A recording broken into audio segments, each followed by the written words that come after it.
Hello friends! ఇప్పుడైతే మన షాప్‌కి బ్యాక్ లైటింగ్ కీబోర్డ్ రావట్లేదని ఒక కస్టమర్ వచ్చాడు. తీరా ఓపెన్ చేసి చూస్తే లైటింగ్ కీబోర్డ్‌ది ఉండే స్ట్రాప్ తెగిపోయిందనమాట. మరెక్కడ చూయించాడో లాస్ట్ టైము. మనం ఇప్పుడు దాని కీబోర్డ్ మారిస్తే కనీసం అంటే 3000 చేంజ్ వస్తదనమాట. హెచ్‌పీ పెవిలియన్ ల్యాప్‌టాప్ ఇది. మనం కీబోర్డ్ చేంజ్ చేయకుండా అదే స్ట్రాప్‌ని రిపేర్ చేస్తున్నాం. ఫస్ట్‌గా అయితే గనక 2 పొలారిటీస్ స్క్రాచ్ చేసేసుకొని, ఈ రెండిటికి 2 జంపర్‌లు ఇచ్చామనమాట. పాజిటివ్, నెగెటివ్ అనమాట. ఈ రకంగా ఇచ్చుకోవాలి.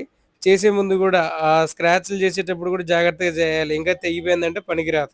ఆ హీట్ చేసేటప్పుడు గూడా అది చాలా పతలాగా ఉంటది గదా! తెగిపోయే అవకాశం ఉంటది. జాగ్రత్తగా సోల్డరింగ్ చేయాలనమాట. ఇప్పుడైతే మనం 2 వైర్లు జంపర్‌లేసేసినాం. మరి ఇది వర్క్ అయితుందా లేదా అనేదైతే కనెక్ట్ చేసి ఒకసారి చెక్ చేద్దాం.